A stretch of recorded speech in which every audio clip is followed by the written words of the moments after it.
All right, Shalom. First and foremost, I want to give all praise to Yahweh, Bahashem, Yahweh Shai, Bahashem Rahapadash. Double honors to the apostles and elders of Great Millstone who taught me this truth. Shalom to the Akim and Aqua, you brothers and sisters out here doing the work, making your bodies a living sacrifice, okay? And just building yourself up in the spirit because it's going to be much needed in these times to come. So I just want to go into part 2 of the reincarnation doctrine and how it is very valid, okay, and how it's actually in the scriptures, okay. If you watch my part 1, I break it down and just give you how the order of things, okay, how you your spirit was created by the Most High, whether that be for righteousness or destruction, to come down, fulfill its lot, and you are cleansed through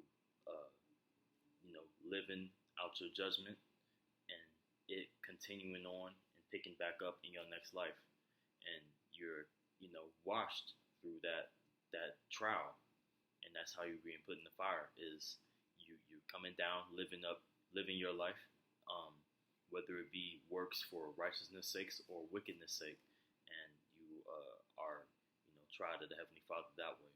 So you can go ahead and watch that part 1. If not, this video, Lord's will be edifying as well. So I want to start off with just a couple precepts going into further declaring that reincarnation is a real thing, and partially because and these are just going to be quick hits, but partially because your pastor is not going to bring these out. Okay, you ask him about any of these precepts, he's not going to be able to break them down correctly. So I just want to give a couple quick ones, quick hits, that it's proven that reincarnation is scriptural. So this is Matthew chapter 19.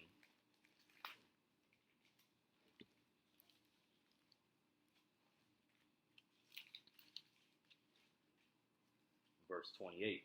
And Yahushua said unto them, Verily I say unto you, that ye which have followed me in the regeneration, when the Son of Man shall sit in the throne of his glory, ye also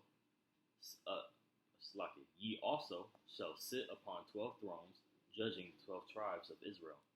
Okay, so the men of the Lord who were doing the work at that time, the apostles, right, who followed the Most High, are going to come back and sit when the Most High regains the control of the earth. When he sits on the throne, not regains, but when he comes and sits on the throne of the earth, in his righteous position, or his righteous position. Okay, when he's back and takes and destroys Babylon the Great, which is America, and sits on the throne, and he's in his fullness of his glory, that's what I meant to get at. His fullness of his glory. Okay, that's when the followers or the disciples are going to get their glory.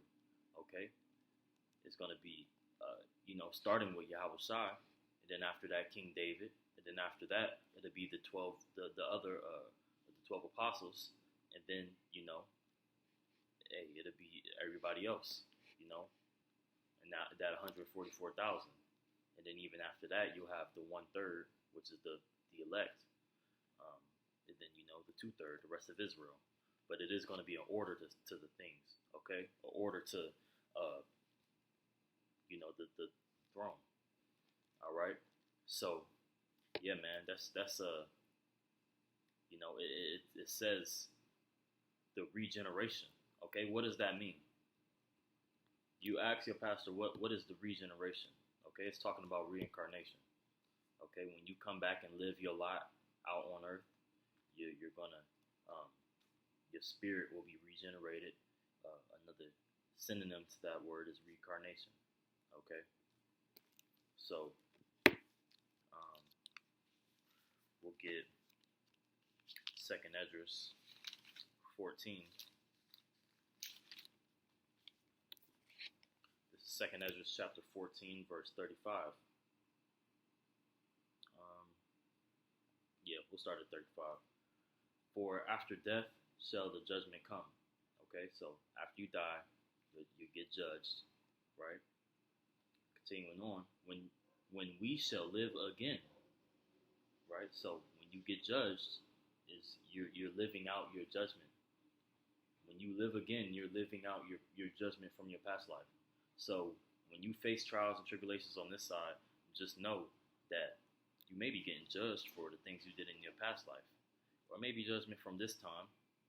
But you know, a lot of the things that you face was because of your past life, and you should be praying to, repent from sins from your past life. Okay, so continuing on, it says, "And then shall the names of the righteous be manifest, and the works of the ungodly be declared."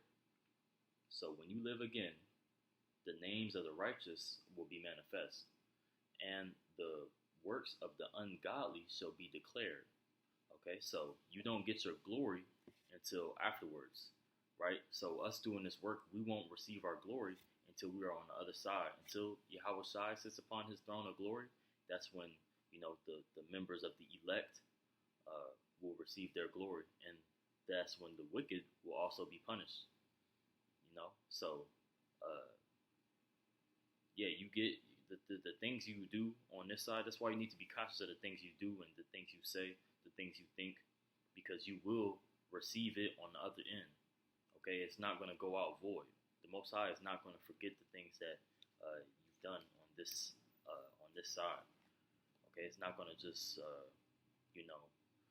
go into the utter abyss of um, of just space, right? The angels are taking everything into account, the works of everybody, whether it be good or evil. Okay, so. And this is a good point to kind of transition to the second part of this this video. Actually, no, I'll get one more. Just uh,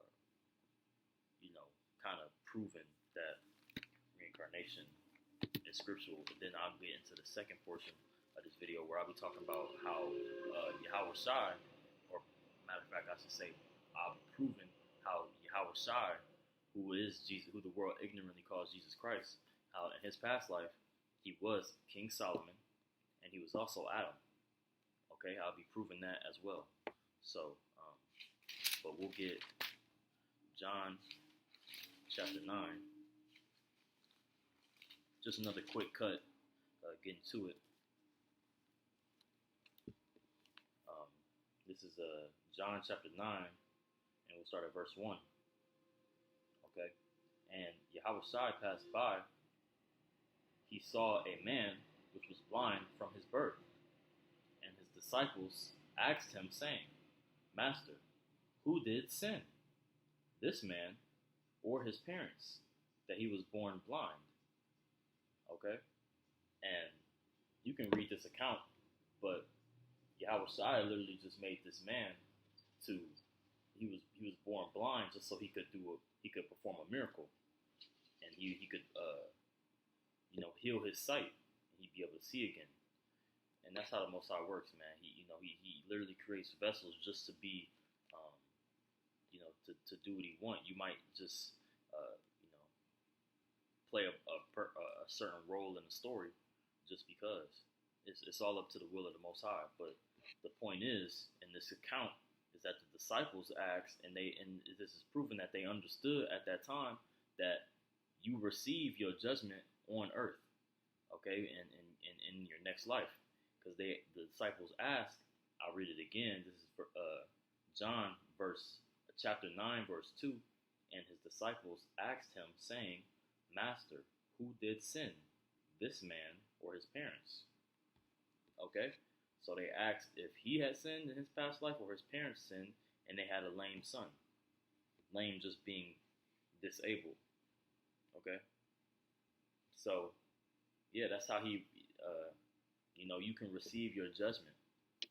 All right, and be given a certain ailment or a defect, to say, right? Or you could just have certain demons over you that you may have fallen victim to in your past life. You could be fighting the same demons that your past life, or you in your past life was fighting against or given into, right? It's all up to the will of the Most High, but you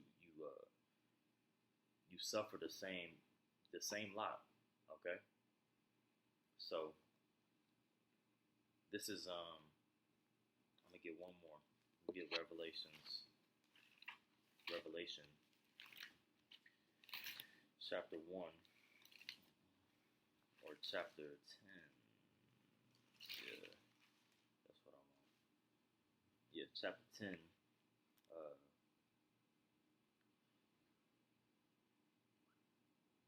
verse 11.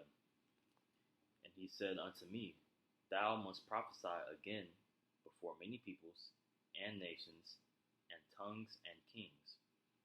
All right, so this is John the Revelator, and this angel that's giving him a vision is telling him that he's going to prophesy again. Now we know that um, you know John the Revelator died in prison. He was a very old man. He was in prison while he was in Patmos, to his death. That's what old accounts say or records say, but even if he was released, we know that it was toward the latter end of his life. So, um, you know, it said, now is he literally John the Revelator? He's somehow survived, and he's this 2,000-year-old man just walking around the earth, preaching on the street corner. He got the little Botox. No, man. It's talking about in his next life, he's going to prophesy again unto the kings, um, and be a prophet. In his next life. Okay, so we also know that the spirit of the prophets is given unto the prophets. So if you were a prophet in your past life, you're going to come back and be in the same lot. So that is farther just proving the point of reincarnation. And there's many other scriptures you can go into. That's just a few, but ask your pastor about what those actually mean, and he's going to break it down totally wrong. Okay. So now I'm gonna get into that.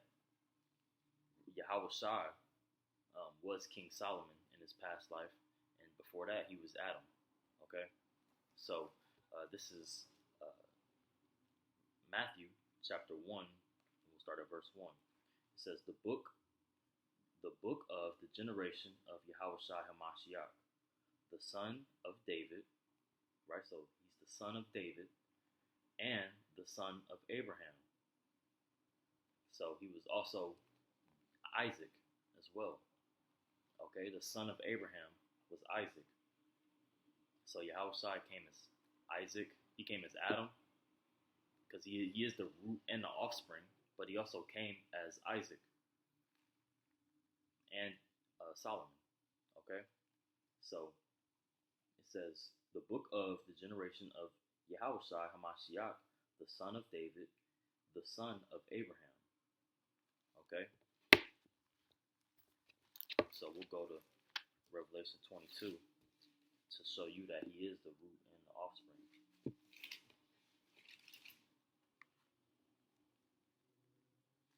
So this is Revelation chapter 22, verse 16. It says, I, Yahweh Shai, have sent mine angel to testify unto you these things in the churches. I am the root and the offspring of David and the bright and morning star. So he is the root being Adam, and the son of the offspring of David, who was David's son. It was King Solomon. Okay, and we know that Solomon would have to be chastised with the rod for his sins, but he died without receiving that judgment. Who received that judgment? although he walked without sin and still received judgment, it was Yahweh Shai. Okay, Yahweh Shai in Second Samuel, um, he fulfilled that judgment.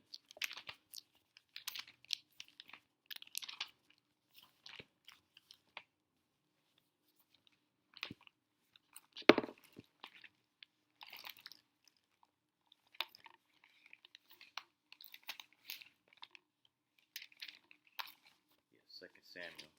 Okay, here we go.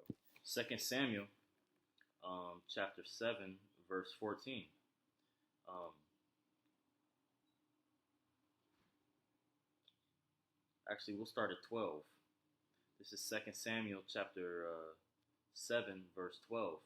And when thy days be fulfilled, uh, thou shalt sleep with thy fathers, and I will set up thy seed after thee, which shall proceed out of thy bowels, and will establish his kingdom. And he shall build a house for my name. Now he's talking to King David here. Okay? So, where did I? Okay. And I will set up thy seed after thee, which shall proceed out of thy bowels, and will establish his kingdom. He shall build a house for my name, which Solomon did build. He built the house for his name, um, right? But he didn't establish the throne of his kingdom forever, which it says in verse 13. And I will establish the throne of his kingdom forever, right? Because Solomon ruled that 40 years, and then the kingdom was overthrown, and then after that, it was pretty much downhill for Israel. Okay, and this is the point. I will be his father, and he shall be my son. If he commit iniquity, I will chasten him with the rod of men, and with stripes of the children of men. So, and that's what Yahweh Shai did. He was chastised with the rod and with the stripes of men, or the stripes of the children of men. Okay, he received that judgment from King Solomon, who was ultimately he was just paying that back to his past self. Okay, we'll get 2 Corinthians 5.